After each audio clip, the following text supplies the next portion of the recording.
21년 4월 2일 은혜농은 이야기입니다. 겨울 내내 마태복음이 강의하면서 밖에서 이렇게 농원에서 못하니까 집에서 했는데 집에서 하다가 마태복음 26장을 못했어요. 그래서 이제 28장까지 끝나고 26장을 이제 다시 한번 해보려고 합니다.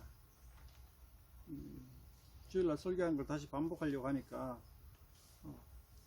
굉장히 좀 부담이 되네요. 뭐랄까, 단순 반복하는 게 힘이 들다고 할까요? 어쨌든 뭐 유튜브 동영상 녹화가 안 됐으니까 힘들더라도 해야 될 것 같습니다. 이렇게 또 하니까 또 새롭네요. 뭐 두서없이 이것저것 이야기해 봅니다. 마태복음을 이래 동영상 녹화하고 유튜브에 올리면서 느끼는 점은 성경 본문에 대한 애착이 없고 성경 본문에 대해서 미리 한번 읽어보지 않으면은 제가 무엇을 말하는지 도무지 알 길이 없다는 거죠. 그게 단점이고, 그래서 뭐 마지막에 가서는 이제 집사람이 밑에 뭐 자막으로 성경 본문을 올리니까 굉장히 도움이 되는 것 같아요. 그 다음에 이제 제 설교 강의를 이해하려고 하면은 주안점은 뭐냐 하면은 성경 마태복음 1장 할 때도 이야기했지만은 성경이 무엇을 말하고 있는가에 대한 이야기입니다. 뭐 다른 관점도 많이 있겠지만은 저는 이 관점이 제일 중요하다고 보고 이 관점대로 이야기를 하는 거죠. 뭐 예화도 없고 뭐 적용도 좀 약합니다. 하지만은 성경이 무엇을 말하고 있는가에 대해서 제 나름대로의 은혜를 이야기하는 거죠. 제 나름대로의 은혜라는 제 나름대로의 이제 그 관점 같은 거, 해석 같은 거 그런 거를 이제 말씀드리는 거죠. 물론 제하고 조금 이제 뭐 차이가 날 수도 있습니다. 사람인지라 많은 사람들이 이제 성경을 보는 방향이 다를 수도 있죠. 그러나 이 성경이 이것을 이야기한다 저것을 이야기한다 이제 다른 학자들마다 다 다를 거고 교수님마다 다 다르고 목사들마다 다 다른데 다른 게 중요한 게 아니고 어느 게 맞냐 어느 게 틀리냐가 중요한 게 아니고 성경이 무엇을 말하고 있는가에 집중하는 것이 중요합니다. 성경이 무엇을 말하고 있는가, 무엇을 말하려고 하는가, 그것에 집중하는 것이 매우 중요합니다.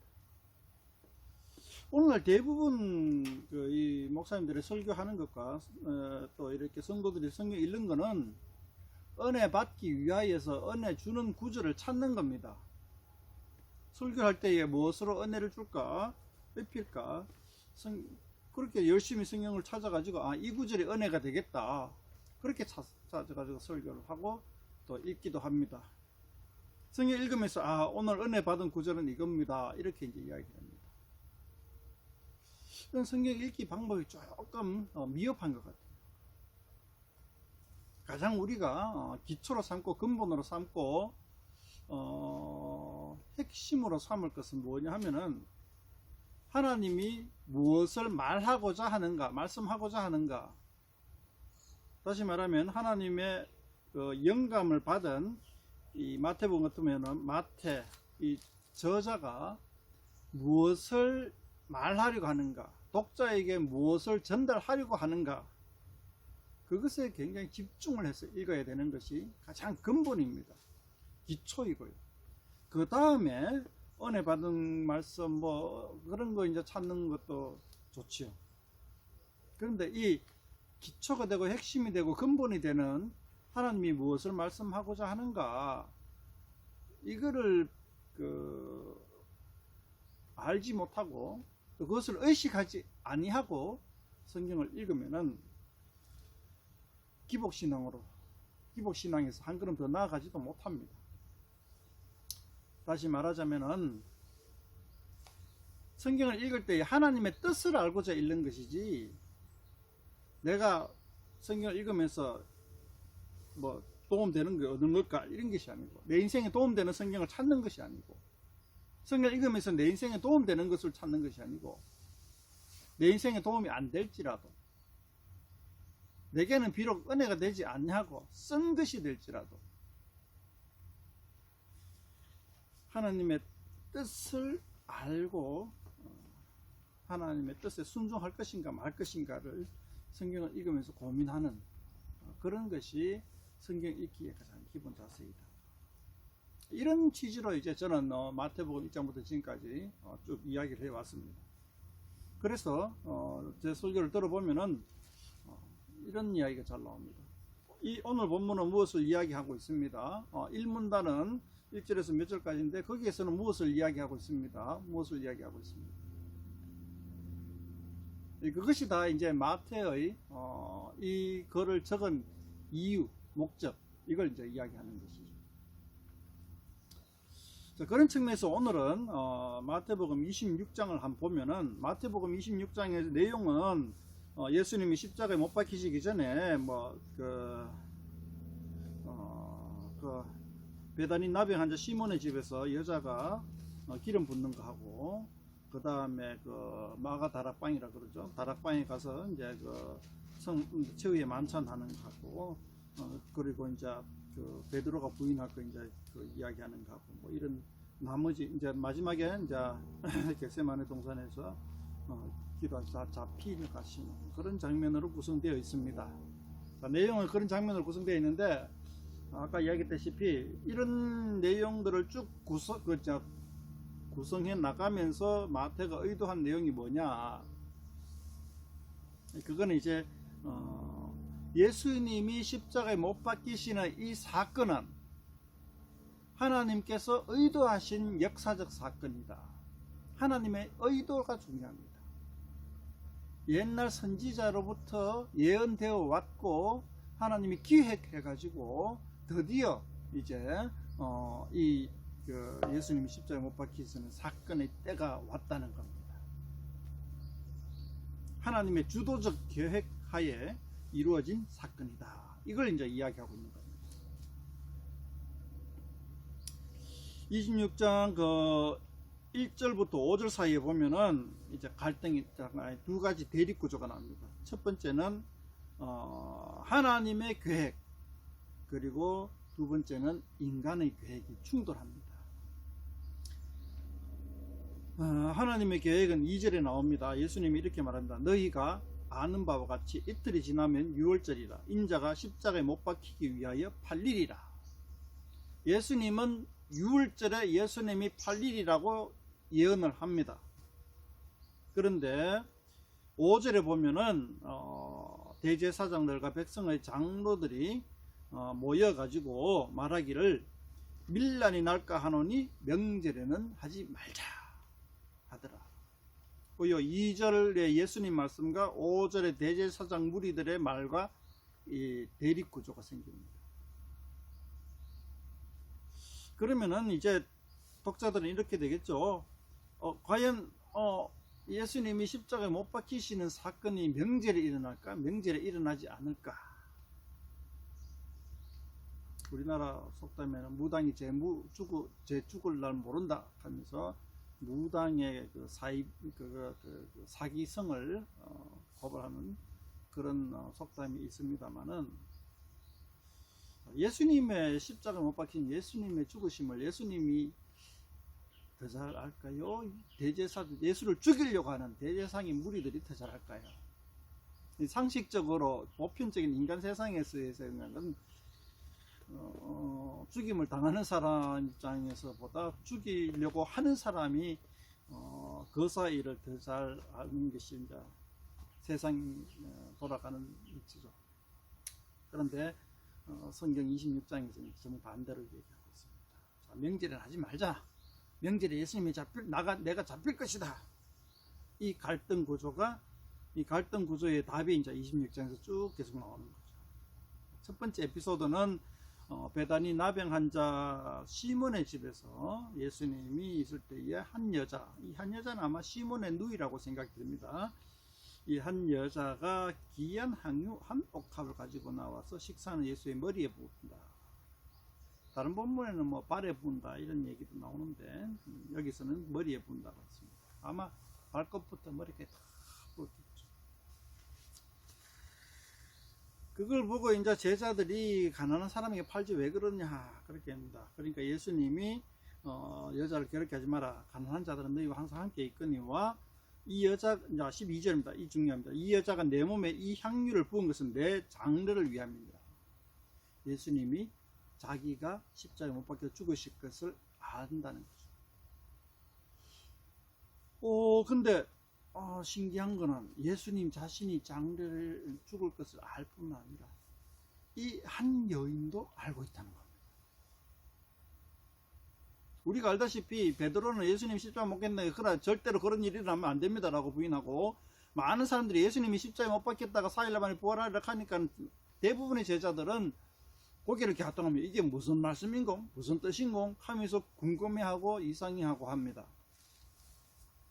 그런데 이 말을 믿은 사람은, 제대로 믿은 사람은 이 한 여인, 예수님의 몸에 향유를 뿌린 한 여인입니다. 막 울면서 예수님의 머리와 발끝에 향유를 뿌리고 붓고 자기 머리카락으로 그 향유를 싹 닦아 문지릅니다. 얼마나 슬프면 그랬을까요? 이 향유, 귀한 향유 한 옥합, 이거는 오늘날로 따지면 결혼 지참금입니다. 자기 평생 그 젊은 시절을 바쳐가지고 모은 재산인 겁니다. 그거를 예수님의 머리에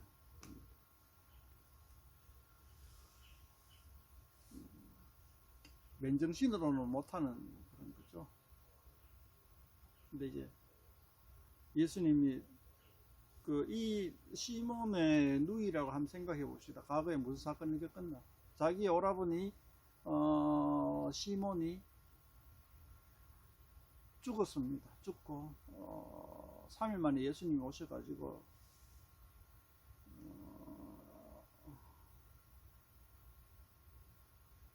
나사로야 일어나라 이렇게 얘기합니다.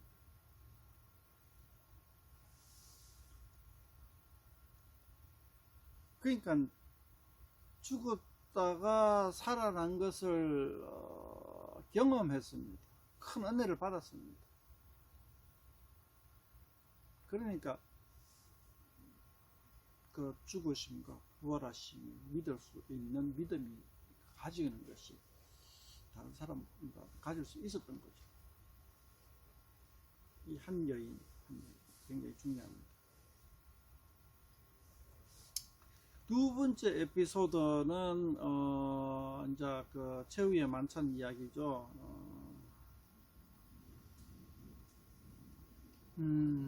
뭐 중간에 이제 가룟 유다의 그 배신과 기획 같은 것들을 예수님이 이제 이야기를 합니다. 이야기를 하고 가룟 유다가 나는 아니지요 하고 속일지라도 예수님은 다 알고 있는 거죠. 그래서 이제 예수님은 알고 있고 또 24절에 보면 인자는 자기에 대하여 기록된 대로 가거니와, 예수님은 이제 십자가에 못 박히시는 것이 인자에 대하여 기록된 대로 간다 이렇게 이제 이야기합니다.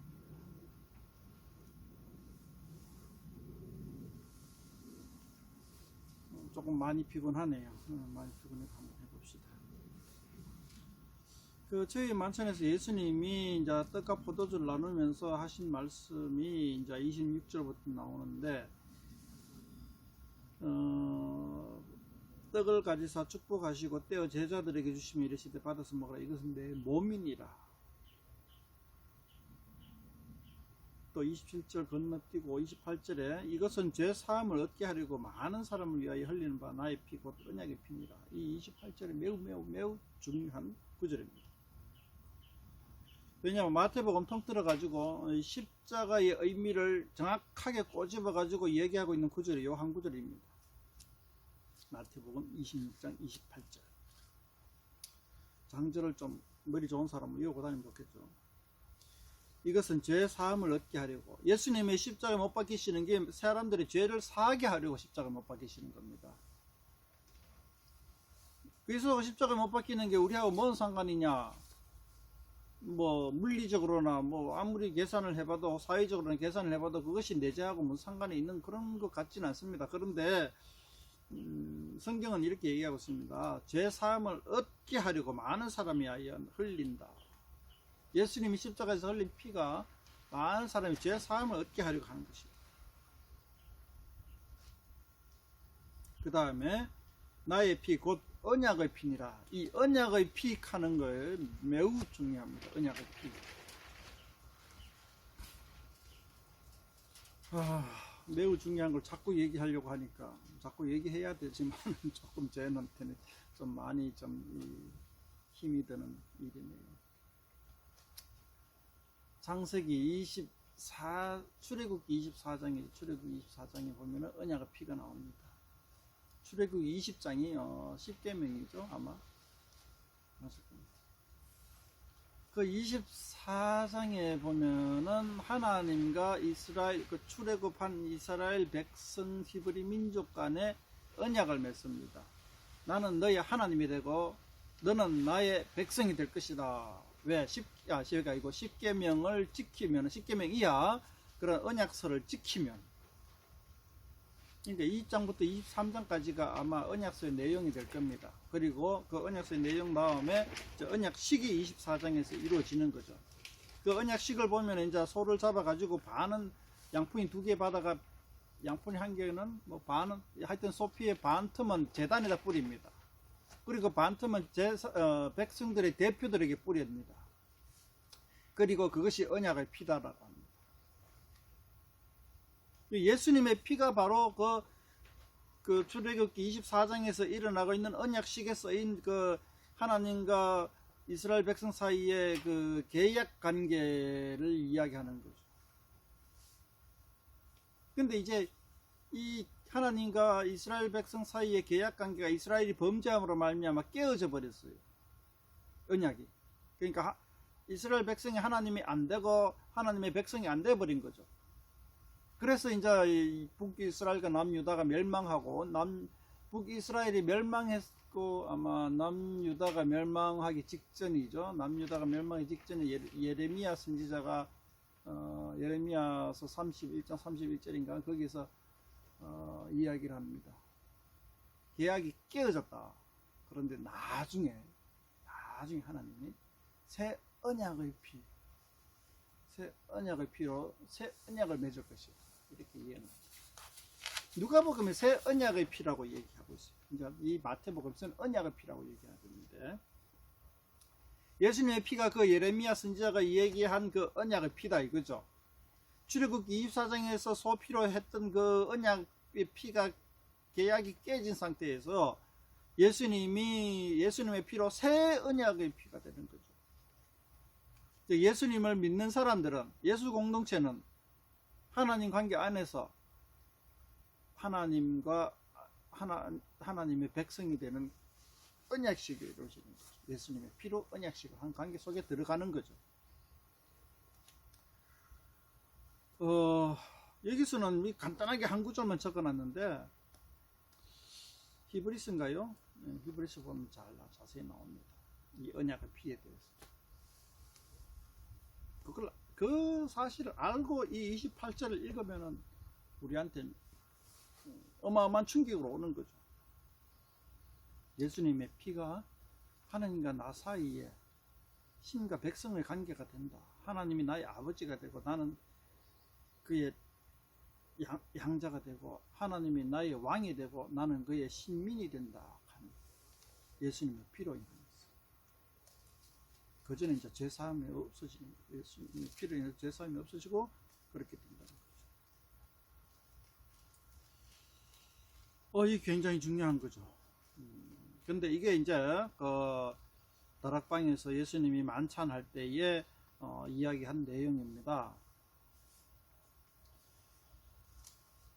31절부터 또 이제 새로운 베드로가 이제 부인하고 이제 제자들이 흩어질 것이다 이제 얘기하고 있고, 겟세마네 동산에서 기도할 때에 이제 예수님이 하나님에게 이 잔을 내게서 옮기시기를 바랍니다. 그러나 나의 뜻대로 말고 아버지의 원대로 하옵소서.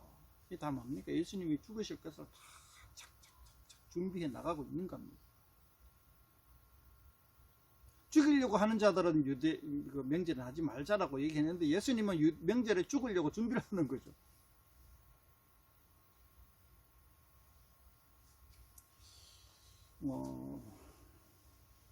결국은 뭐 가룟 유다가 배신을 땡겨가지고 그 사이를 갖다가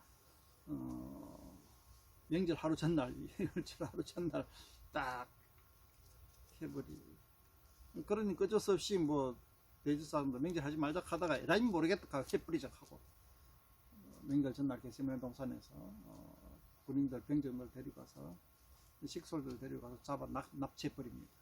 야밤에 납치를 해버립니다.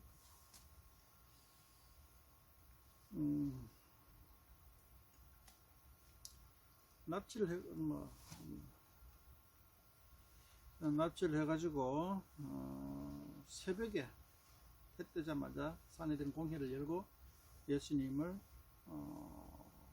빌라도에게 넘겨버립니다.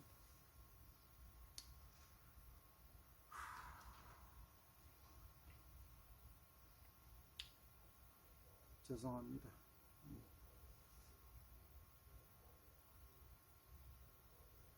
이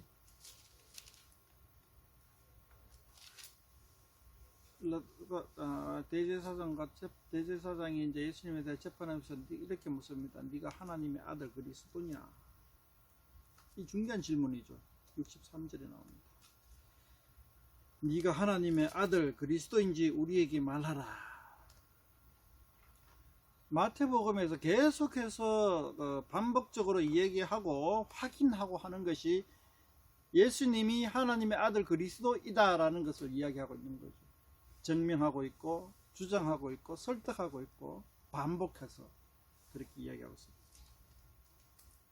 그러니까 이제 대제사장의 입을 빌어 마태는 이야기하고 있습니다. 예수님이 하나님의 아들 그리스도이냐?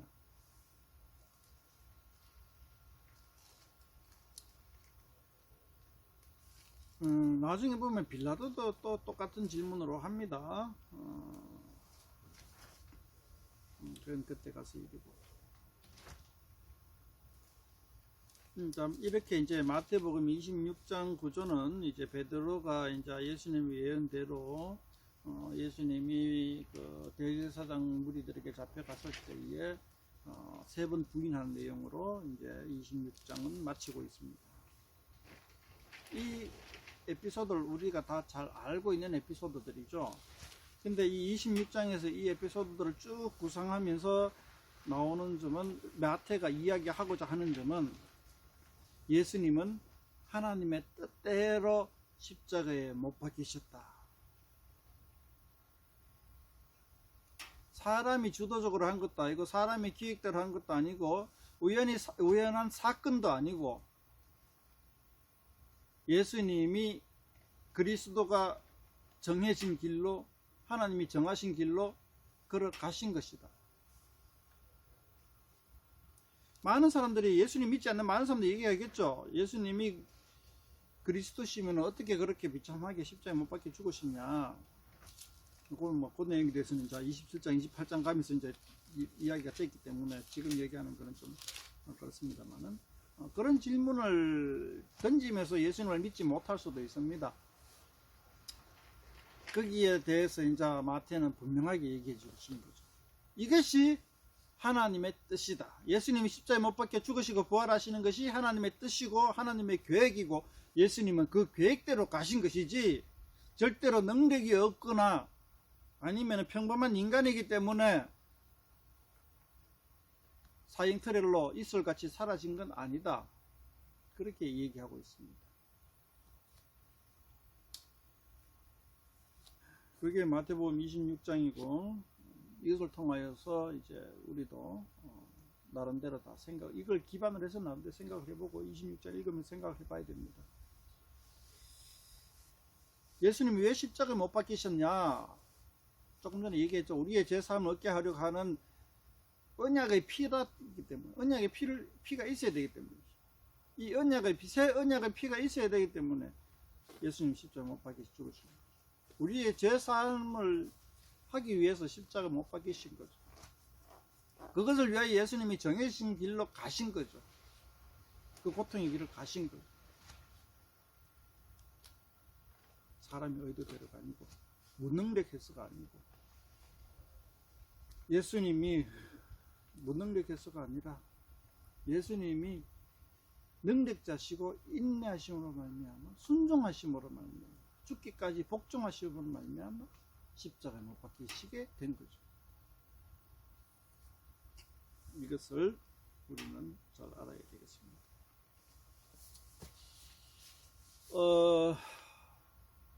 마태복음 26장은 예수님이 하나님의 아들 그리스도이심을 갖다가 이야기하시면서 중요한 내용이 뭐냐 하면은 예수님이 이루시고자 하신 것이 뭐냐 하면 하나님의 나라라는 거죠.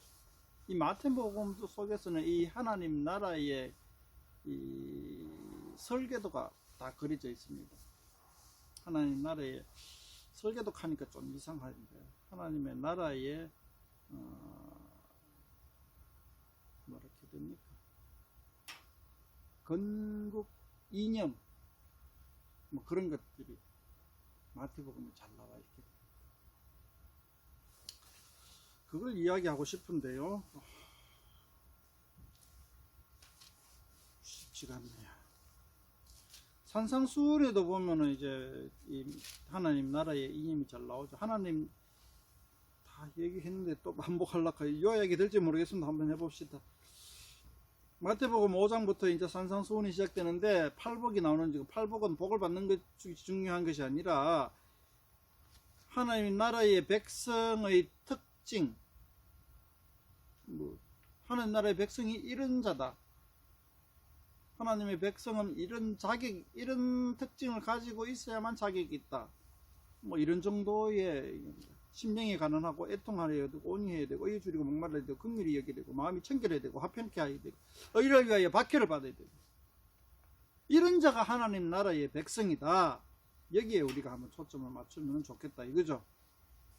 하나님 나라의 특징 용서하는 것, 서로 사랑하는 것, 서로 사랑하는 것을 이제 세부적인 것으로 용서하는 거죠. 용서하는 거.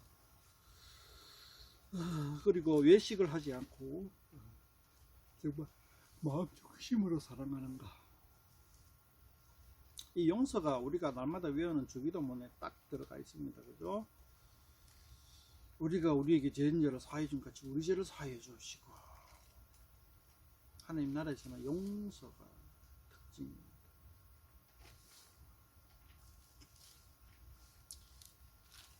그 다음에 하나님 나라에서는 하나님 나라에서 큰 자는 섬기는 자다. 연약한 자를 섬기는 자다. 그럼 연약한 자는 누구냐? 작은 자 논쟁입니다. 9장부터 나오나? 몇 장부터 나옵니까?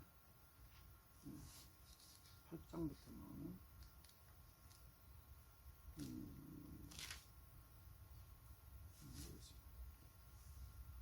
이 작은 자는 이제 우리는 보통 모약자 이렇게 얘기하는데 신체적으로 약한 것도 작은 자, 연약한 자지만은 경제적으로 약한 자도 약한 것이고 정신적으로 약한 것도 약한 것이고 부자라서 물질의 유혹을 받아 가지고 신앙이 약한 것도 약한 것이고 이 약한 자를 잘 섬기는 자가 하나님 나라에서 큰 자다. 그것이 하나님 나라의 특징이다.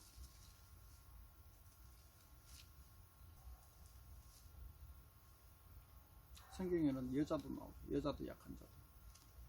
오늘 여자가 별로 약하지 않은 것 같아요.